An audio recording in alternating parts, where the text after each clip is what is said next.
I open it up under the gun, Okay. 3 big blinds. Well, maybe this is the first interesting decision. Your Lord Perks got ace 10 off. I've opened it up to 3 big blinds under the gun. What do you think you would do here? I'd probably make the call. I think I might fold against myself here, but calling is obviously okay. And because we can see his cards, we know that Perks at least plays. And given the early stage of the tournament and the fact that it's still rebuys. Yeah, you could gamble a bit, absolutely. Vampen folds, Lumen calls, Curly Joe folds. So a 3-way to a flop. Did you say Curly Joe folds? Lumen checks. Any prediction on what Spoonie will do on this board? There's no bet about 4 big blinds. Not far off. Yeah, I tend to go on the opposite side of you. You often go slightly above half the pot. I often go slightly under half. Yeah. I usually do go slightly under half. So, for example, if the flop was ace 10 7 rather than 10 7 7, I would have bet about 4 big blinds, exactly as you suggest. Because this board, it lacks a high card that I can credibly represent, I am actually going to check a reasonable amount. But when I do bet, I want to bet slightly on the larger side. So that's what I did. Lord Perks in position, top pair, top kicker, 66 big blinds back. Well, if he had any sense, he would probably putting a raise to about 14. See what he does. He calls. I'm okay with that as well. I think raising could be a good move too, exactly as you say. But I think, again, if I was playing against myself, I might be inclined to call. Maybe scared of the sevens. Maybe. Lumen folds. Turn card is a 9, completes the Jack 8 gut shot and the 8-6 gut shot. Spoonie checks. 23.2 big blinds out there. Perks shoves in about 5. 9. 9. Okay. I mean, yeah, the gut shot's completed, but you got to ask yourself about unless you're sitting there with one yourself, how likely it is that the gut shot has completed. Yeah. Do you think I would raise to 3 big blinds in that position with Jack 8 or 8-6? In all honesty, not often. I'm going to say never, but not often. Yeah, I think that's a totally fair assessment. I'm folding both of those hands, even if they're suited. But like you say never, that I might just raise it up with Jack 8 suited there. Spoonie calls. River card is an 8, putting 4 cards to a straight on board. Dangerous card. Spoonie checks. Perks checks. Do you check here? 41.2 big blinds in the pot, 51 back. Yeah. Yeah, I would as well. I would be very, very happy that Spoonie didn't shove the river and put me in a really difficult position. And I wouldn't want to give you the opportunity to go all in over the top. However, that is, I don't know if Perks is aware of it, but that's very much a committal bet. He's pretty much obliged to go all in if you shove over the top.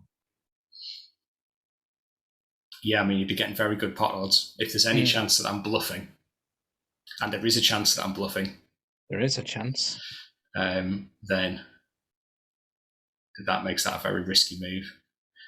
As it happens, Spoonie calls.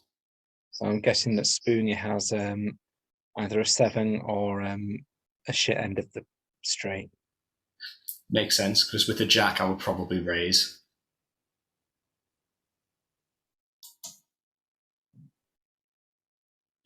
Interesting. I was not thrilled having to make that call on the end, I must say. I agree with the check, and it's one of those situations where we've all been there, where you call and hate the fact that you know that you're probably gonna lose with pocket aces, and you're gonna lose 1,000 chips right there. Yeah. But you know, yeah, I think that's absolutely fine. I would probably. It's one of those. I'd make the call. I'd hate making the call, but I'd make it, and I would be just cursing everything. Yeah. Let me throw out something slightly controversial. Mm. If that had been you or Vic sat in Lord Perks's seat, I would have folded that river because I don't believe that you or Vic would ever bet a 10 here. Mm. You would be of a similar mentality to me, which is a Check 10. Yeah, a 10 is just something I want to show down and see if I'm good. It's too good to turn into a bluff, and it's too bad to bet for value.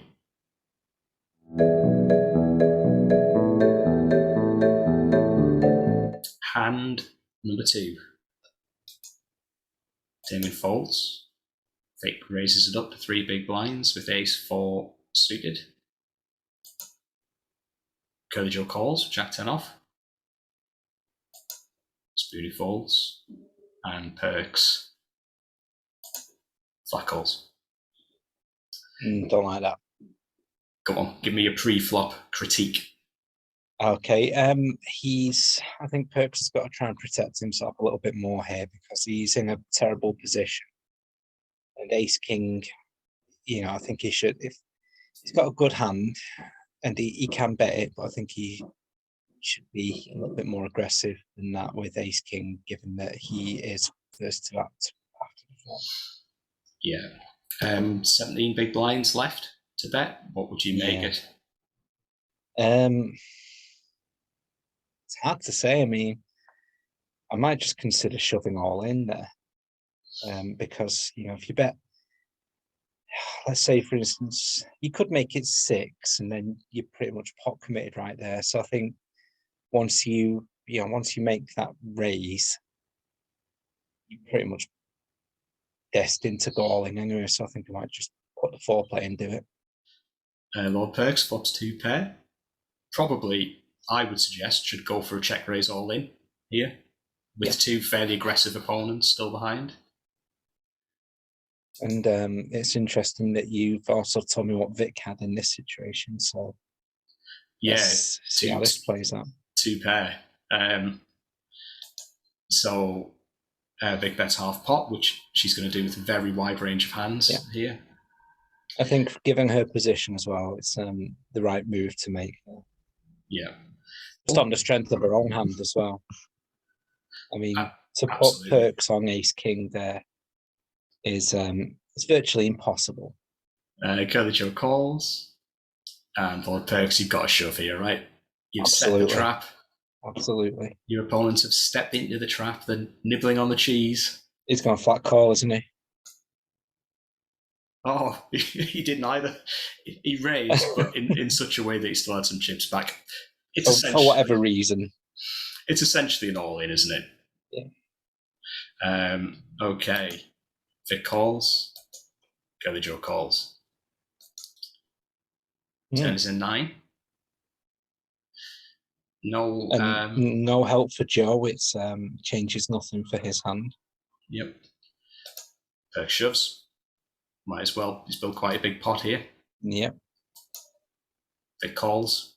If I was Vic, I would probably be shoving over the top. Yeah, try and defend my hand against Curly Joe. I mean, how big is that shove? It's very slightly over pot size shove. Yeah, you certainly could do that. I think putting in a raise seems like a good idea with 2 flush draws on board. Again, we know that Joe is a very loose player, and maybe she just wants to have him along. Curly Joe calls. Lo and behold, the Queen of Hearts. All right. If you're in Vic's shoes, you've got a pot size bet left. You've got 2 pair. The river is probably not the one you were looking for. You're playing against Curly Joe. I'll probably be checking here.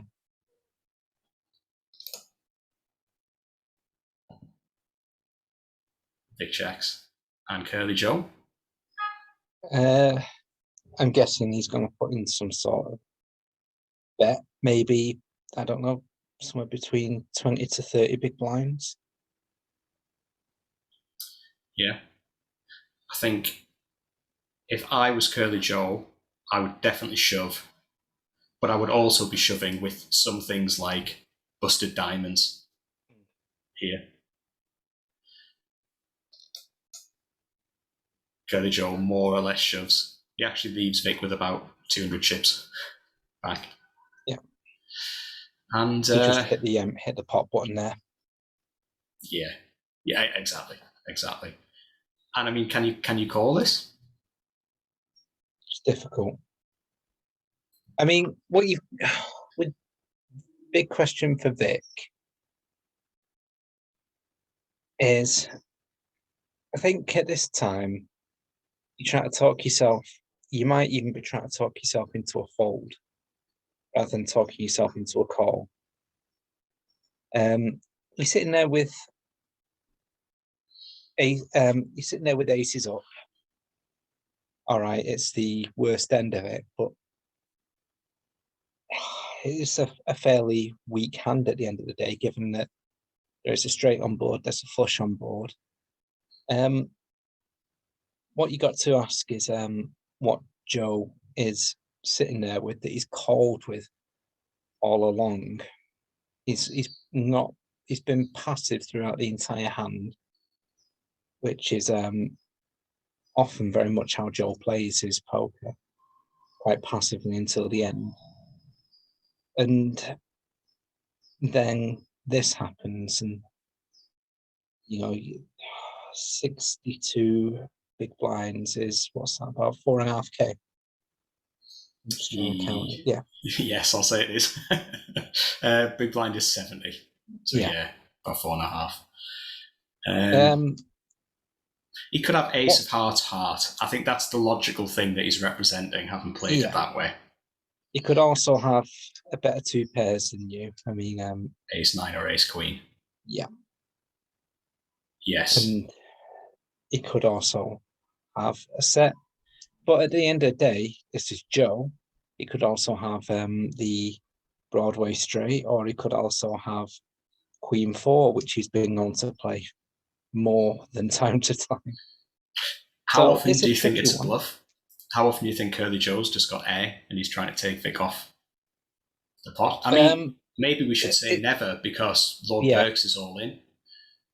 It's an interesting question as well, because we can't really. Yeah, he's never making a bluff here, because he's, or not at least a total bluff. Yeah, because he has his to cards show. are going to be seen. Yeah. But why else? I mean, he's betting the value of his hand here right now. Yeah. And for Vic's sake, I don't know how you can not make the call here. It's really difficult. It's a difficult one either way. It's such a.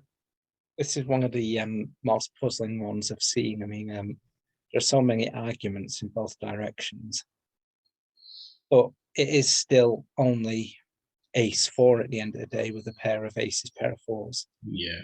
The king kicker. My initial thought on this was that I would definitely call, but the more I think about it, the more I think it probably is a fold. Because as we say, Curly Joe can't really be bluffing.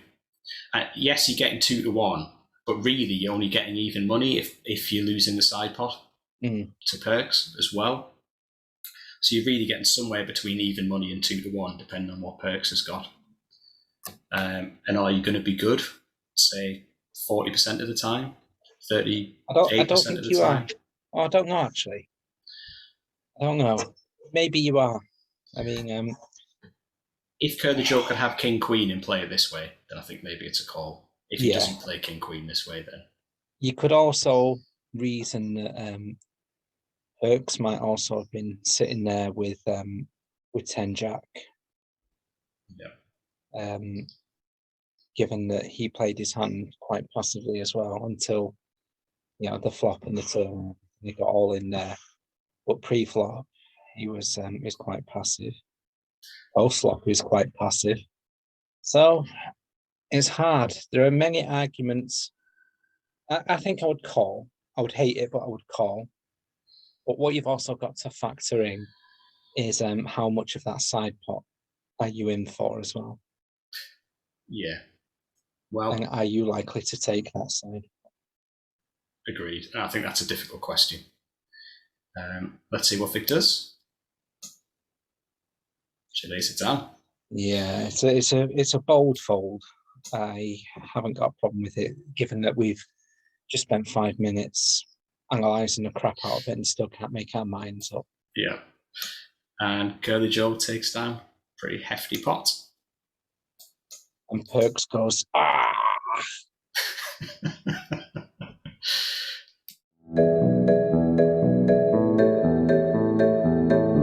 Okay, hand the third. Newman Killer under the gun, King Queen seated, 30 big blinds, raises it up. Curly Joe, clear fold. So he's obviously going to call. I fold, Perks folds, Vampin folds. We are heads up to the flop. 5, 4, 3, rainbow. I'm not going to say it's favourable to Joe, but it's fairly favourable to Joe.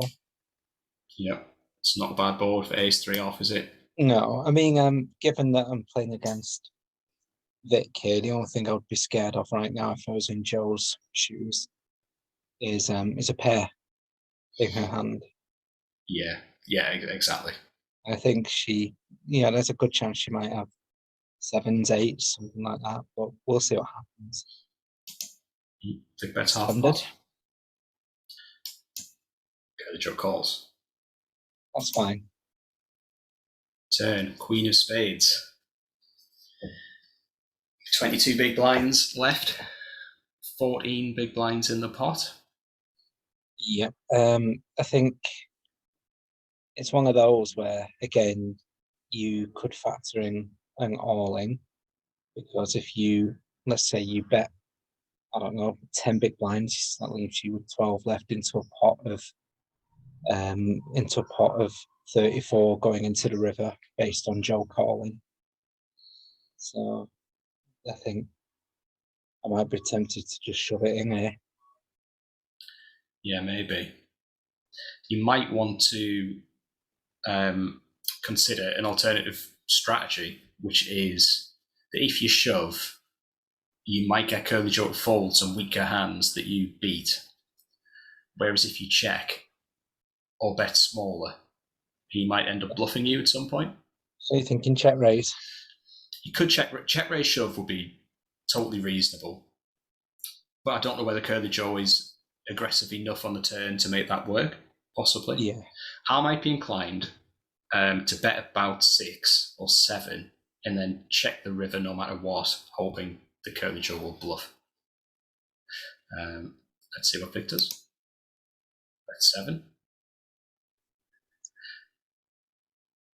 And if you Curly Joe, I mean, does that queen change a lot? You're getting 25% pot odds, so you only need to be good one time in 4. I think the queen is a potential changer. The hands that, I mean, given Vic's raising range pre-flop, something falls within it, so it does potentially change things. Given that mind you, she's taken the same approach on the flop and turn, just come out betting both times. Yeah. So she could be sitting there with ace jack, ace king. Yeah. Or something like a6 suited. Yeah. For example. I think I don't think it's unreasonable for Joe to make the call here. Joe does make the call. And we see a river. 5 of hearts. Safe card. Doesn't change a great deal. No, and I'd be very happy to see that if I was Vic. Yeah. So what's your strategy? Get him in. Certainly Given that he's played it all along, I won't be scared of the 5. I'd be encouraged by the 5. Yeah. I would get him in because even if Joe doesn't call, you've still taken a pretty hefty pot. If he does call, You've doubled your stack. See what Vic does. Vic checks. I like this move, I've got to say. Curly Joe Fair enough. shoves. And Vic spends several minutes thinking and just asking the question, what's he got? Yeah, Oh, what has he got? what has he got? But of course, Vic only needs to be good 25.9% of the time, so you can't possibly fold. Absolutely not. Vic calls, And likes what she sees. takes it down, takes Vic up to chip leader that early stage. If I have an overall comment, it's just that you can get yourself in a lot of trouble making these calls with hands like ace-3 off, because even though this was it was a favourite, all things considered, against Vic's king-queen, not by a huge margin, but it just has such poor playability. Like, you end up having a second best hand that's forced to pay off a lot of the time, or you just end up in situations where you don't really know where you're at. Whereas king-queen, you're never really too lost, I would say. Yeah.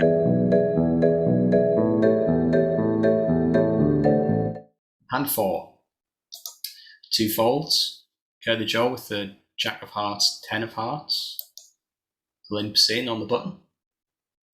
Spoony calls, 7-6 off. Lord Perks checks. Oh, Lord Perks min raises. Curly Joe calls for 1 extra big blind, and Spoony folds. Does he? Yeah. I could have called 7-6 off. I thought maybe it's a little bit weak. It is, but it's also speculative. I could have called trying for a straight. I was going to say in for 10p, in for 20p.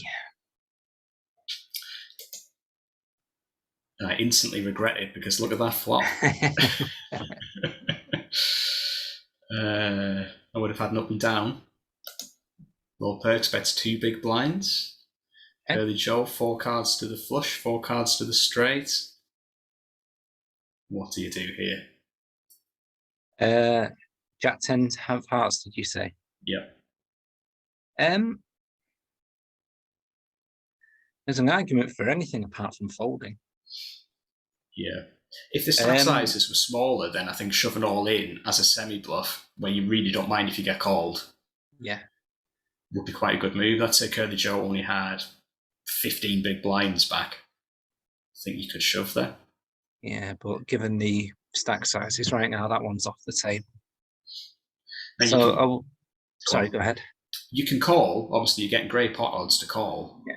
But then, if these cards don't come in, your odds are getting worse and worse. Yeah. So you're thinking, try and change the pot to your favour. I think so. Chucking a bit more cash. It would be nice to raise an amount where if Perks is bluffing now or has something pretty weak, he'll just fold. And that if on the turn or river, if on the turn, for example, you don't get your straight, you can shove the rest of your chips in as a bluff, as a semi-bluff, and for that to be a reasonable bet. So, for example, if you made it 8 or 9 now, it's about a pot size raise, and that got called, you would still have about a pot size bet left to make on the turn. Yeah. So maybe that's what I would be tempted to do. Yeah, that or maybe about 6. Yeah, on a similar basis. And if you went on the smaller side to say like 6, then potentially you've got 2 bets a turn bet and a river bet. Mm-hmm. Which would be better if it is a heart or a card that makes the straight, because you're more likely to get 2 smaller bets called. Yeah. Curly Joe calls. Nice. Turn is the 7 of hearts, completing the straight flush. Yep. Lord Perks bets 3 big blinds. Well, you've got the absolute nuts. Indeed. Not just the absolute, but the uncrackable as well. Uncrackable, stone cold nuts. So I'm guessing that Curly Joe is going to make the flat call here.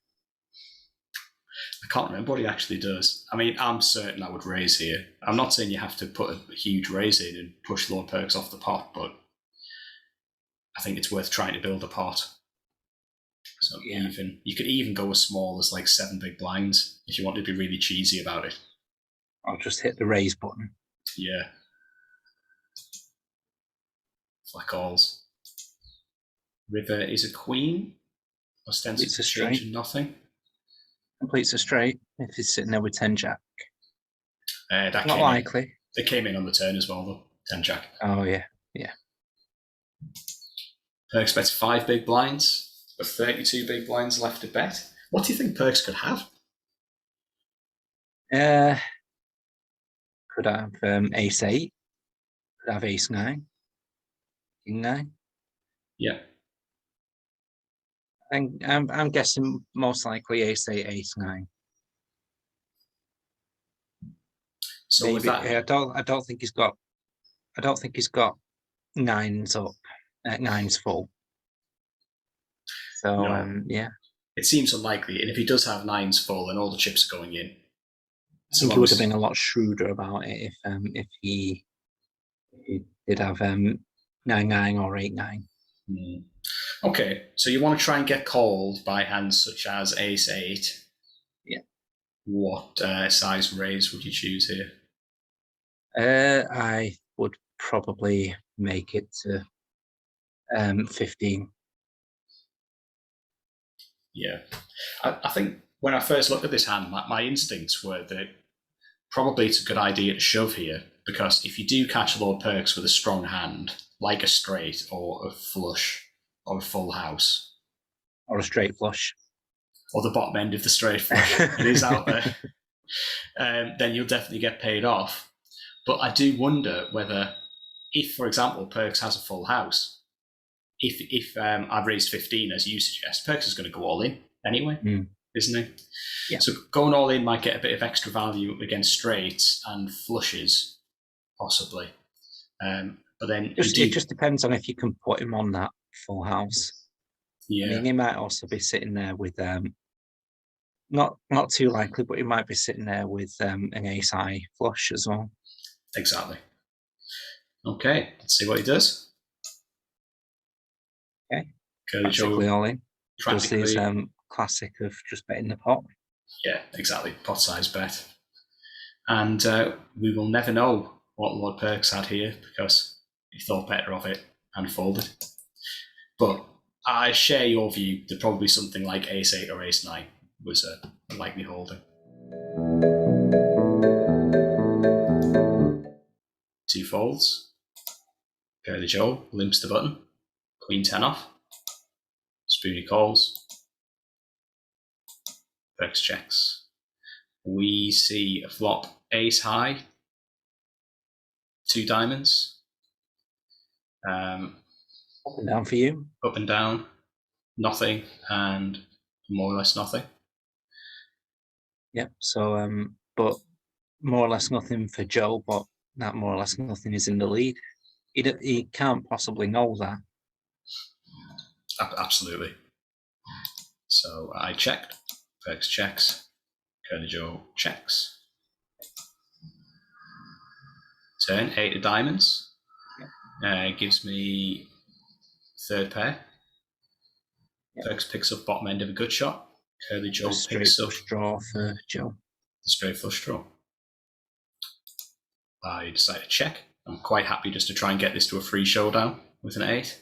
Yeah. Perks checks as well. Curly Joe checks. Let's see what happens. Oh, 2 straight flushes in one evening. How's he managed that? How has he managed that? What are the odds? No, in this case, if I were either you or Perks, my approach would be check fold.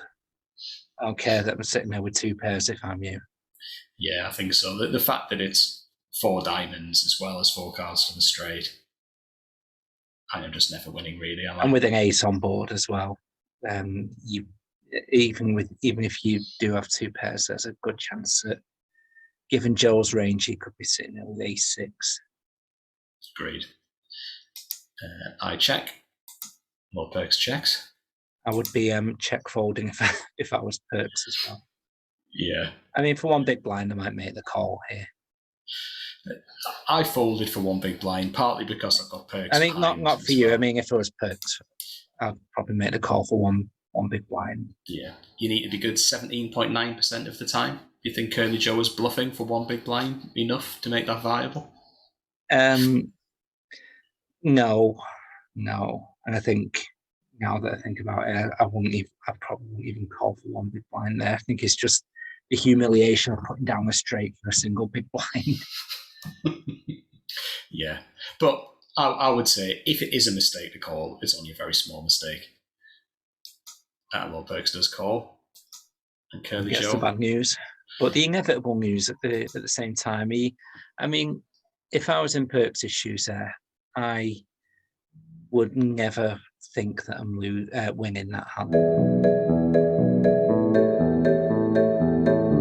Lord Perks raises it to 2 big blinds with Queen Jack suited. Vampin calls. Curly Joe calls. Okay. 3-way to a flop. Queen high, 2 clubs. Great flop for Perks. So he doesn't know that it's a terrible flop for him, but it's a great flop for him. Top pair for 2 of our players. And Curly Joe jumps in and bets half pot. What are you doing in that situation? With King Queen? Yeah, given that you're not the pre-flop aggressor. I would just check. I would always check in that situation. It's not that it's unreasonable to have some hands that you would bet with, but I just think it gives you an extra thing to worry about, trying to have some bluffs here and some legitimate hands and some very strong hands, some draws. I think just by checking everything, because I expect Perks is going to bet, it just gives me one less thing to think about. Yeah. I may even raise. I may even check raise if Perks bets with the King of Clubs as well. Yeah, I think it's. I think check raise is. I'm with you that I won't come out betting. I think the check raise is not unreasonable. I think that's what I'm. I think when you consider all options, that's the only logical choice. If you're not betting in that situation, as it is, I've not got a problem with the bet. It does put the cat amongst the pigeons. Yeah. All it means is that you have to sometimes come out and bet with things like, 9-10 or 2 clubs or something like that as well. Okay, so over to Perks, half pot bet. I mean, you can't possibly fold. Would you consider raising if you Perks here? I mean, I think I would be, because it's aside from having 2 spades on board or flopping a straight, it's more or less the very flop you're looking for. Yeah. So I think I might consider shoving all in at this point, given that would be pretty much a pot size bet anyway. I think that is pot size bet if you once you make that call. Yeah, exactly. I think that would be totally reasonable. I don't think I would. I think I would call and hope to see one more safe card, or at least see what Vampin does before I shove. I think I'd be considering Vampin's place here, and that would be one of the reasons behind the raise, is just trying to take them off flush draws. Yeah, or 9-7 or something. It's not likely that that he is sitting there with 9-7, but he could potentially be sitting there with 9-10, Jack 9, something like that. Yeah. Let's see what Perks does. He flat calls. Vampin folds. 9 of hearts. No improvement for Curly Joe. Gives Perks a good shot. Yeah. Well, I think if you're in Curly Joe's position here, I don't know about you, but given that he's got less than a pot-sized bet back, I'll make a pot-sized bet just to get them in. Yeah, try and give myself some defence against a club flush draw or a half flush draw. Although it's worth noting that Curly Joe has 1 heart and 1 club, so he blocks the the possibility of those flush draws quite a bit. Still think I would be just getting them in right now if I was either of these players. And I think if I was, that's a very strange bet, but it doesn't really matter too much. I think if I was Perks, I'd still be under the impression that I've got the best hand, and I would also be considering that the straight draw. My hand, if anything, has improved as well. There's nothing left for Perks to do but then to put the last of his chips in. I know he's going a flat call. I'm guessing. You might as well put the last of your chips in. Yeah. But I know he's going a flat call. Yeah, so I mean, he's getting 3-1 on a call. Mm-hmm. In practice, because he's definitely calling off on the river, you're getting a bit worse than 3-1. But I think Queen Jack is going to be good here more times than that. It'll be good one time in 3 at least, and he only needs about one time in 4. So Perks definitely shouldn't fold, in my view. No. He surprised me. He shoves the last of his chips in. And Joe's naturally going to call. Joe has to call. He can't not call. And Joe gets the bad news, and guessing the hand plays out the rest of it. The hand plays out exactly as you would expect. All right, I wasn't expecting that.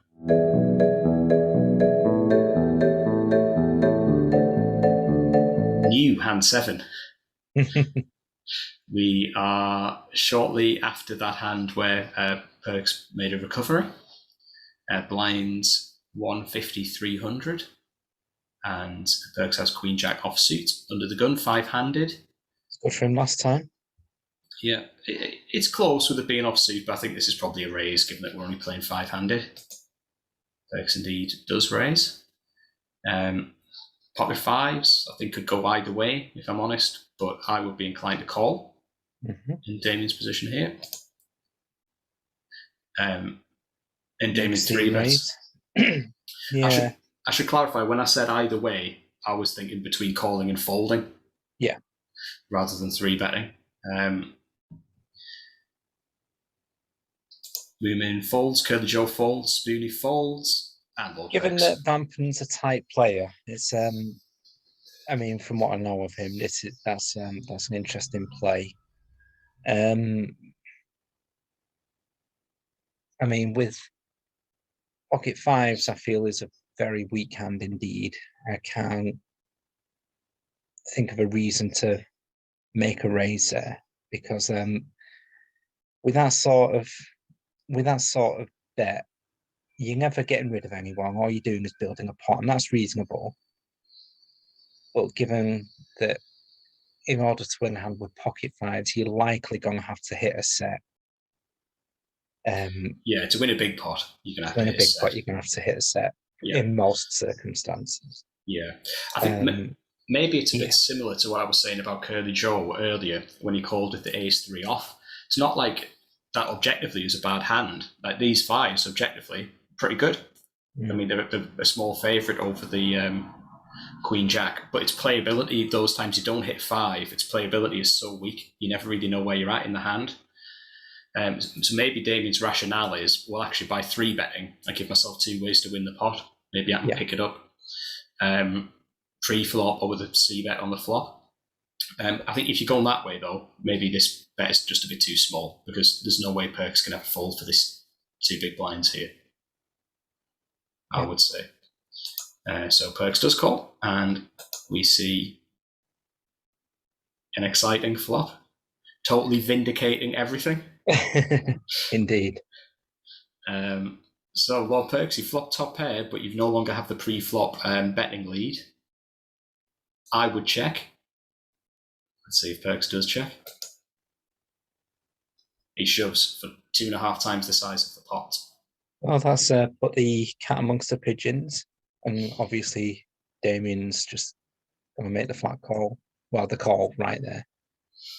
And the hand will play out as the hand would play out. Yeah. Damien makes the call. And takes it down. Got extra outs on the turn, but that was it. Got exciting for a moment. Any comments on whether that was an okay shove? Um, here? no, I don't think it was. I can't make a case for a shove there. It's you're betting that many big blinds to win. Um, you're betting 1.5 times the pot to win the pot. What I want us to try and do is say which hands do we think Damien would call Perks' shove with out of his range. So, for example, there's 6 different ways you could have 3 of a kind, and we know he's calling the 3 of a kind. Yeah. If he has an overpair, so kings or Yeah. aces, I think he's calling up to and including nines. I think he's definitely calling top pair. Is he calling? He's calling jacks. I don't know if he is calling jacks. The Perks did bet 2.5 times the size of the pot. I've played against him several times and seeing him call with middle pair that's below the it's higher than 1 on the flop but lower than the top pair. Yeah. All right. We'll put jacks in. Let's see what this looks like then for a second. So, adding up all of these percentages, that means that Damien's going to call 45% of the time. Damien's going to call 45% of the time. Yeah. And of that 45%, a quarter of the time, Perks is going to end up winning, and 3/4 of the time, Damien's going to end up winning.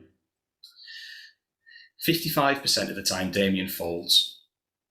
So, at the risk of being too sort of maths nerdy about this, let's just make a little spreadsheet.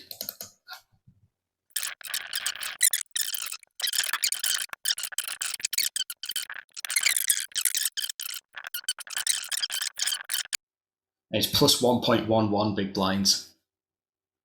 So shoving all in is better than folding by 1.11 big blinds.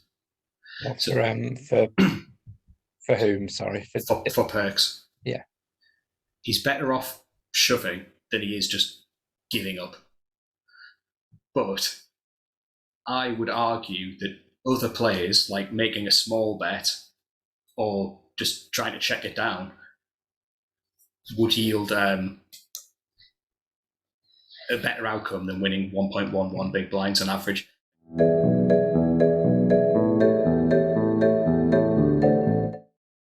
Okay, so the next hand, 4-handed, 10:06 p.m. Blinds are now up to 250, 500, and everyone's looking a bit short stacked, not least me.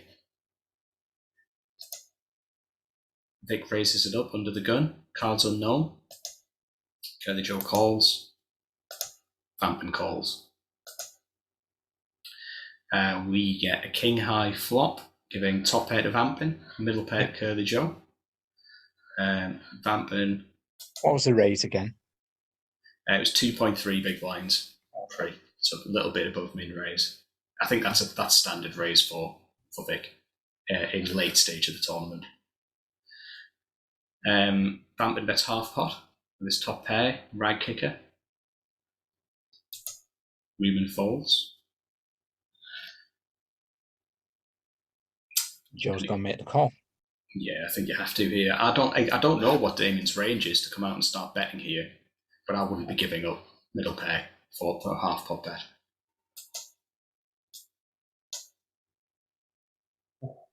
Two pair for Curly Joe. Vampin bets half pot again. Not unreasonable. If he believes he's got the best hand. Yeah. Pot size 22.9, although it will be quite a bit bigger if you call. 22 big blinds left. Is this one to get the chips in? Yeah. Yeah, I think so. Any raise is totally pot committal, so it probably has to be a shove if you raise. I mean, he can't even do his favourite move, which is bet the pot now. That would be all in. Yeah. Curly Joe flat calls. Okay. River is a jack, completing the full house. Action on Vampin. And Joe's in a great position here, given that he has also got position on him. Yeah, 15 big blinds left. That's got you out of kicker trouble, unless it's ace king as well, because now you're playing king, king, jack, jack, queen. Would you bet? Or would you check? I mean, it has brought a flush on board. Yeah.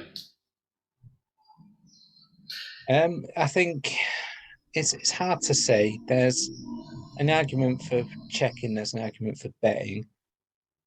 But if I mean, if you bet, you pretty much shove in here. Yes. If you're in Damien's shoes. I think if you are going to bet, I would be inclined to bet like incredibly small, like 5 big blinds, maybe. Just trying to say, if you've got a 7, you're going to have to pay me off now. If you were in there with pocket 8s, you're going to have to pay me off now. Let's see what Damien does. I mean, he 10% of the pot. He goes even smaller than I thought. Hats off to him. Hats off to him for that. I don't think that's a bad play.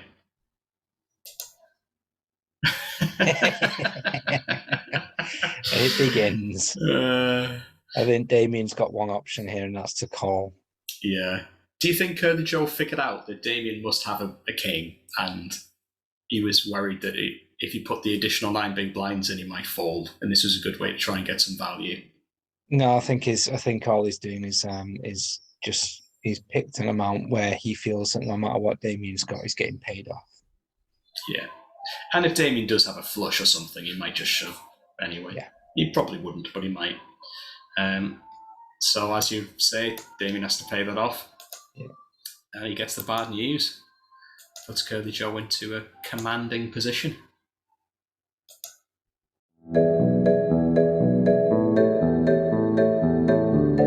Four-handed, 10:15. Blinds now 300, 600. I suspect this is going to go well for someone. Curly Joe, min raises. Pocket 5s under the gun. Pocket 6s under the gun +1. 12 big blinds. What do you think? I think if you're in this hand, you got 2 options. You can call or shove. Nothing in between. Personally, I think I might actually make the shove here myself. I think that's a decent enough hand to make the stand, given that your stack is quite low. I don't have a problem with a shove. I think that's what I would probably lean towards. Yeah. I don't know whether a shove is correct or not, if I'm honest. But at the time, I certainly felt that it was the right thing to do. So I shove all in. Falls around to Curly Joe. He's getting 1.6 to 1 from the pot. He needs to win 38% of the time. Should we have a look at Equilab? Yeah, I mean, what I'm going to say is if he needs to win 38% of the time, then I think given your range, I cannot see an argument for him folding, for calling at any time. You think he should fold against my perceived range here? Yeah, the only thing that he wants to see is pocket 2s, 3s, 4s, and ace 5. I think those are realistically the only things that you could possibly have that he would have dominated.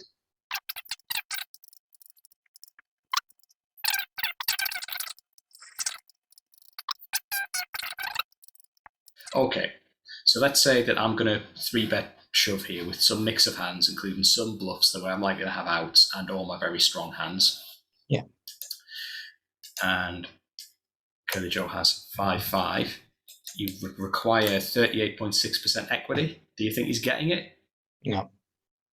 I think he might just. Let's see who's right.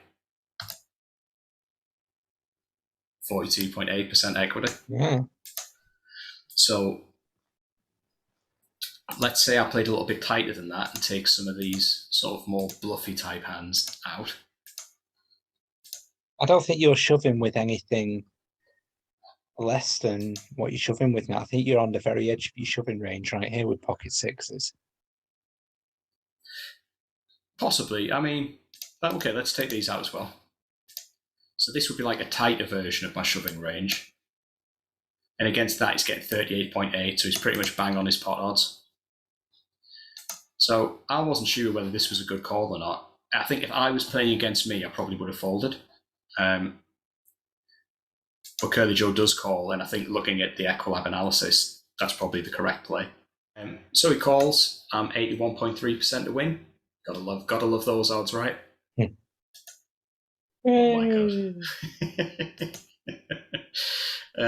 I need a 6. You don't get it. I didn't get it, and I was out. Moomin went out in third, and after a long heads up, Vampen ended up prevailing over Curly Joe.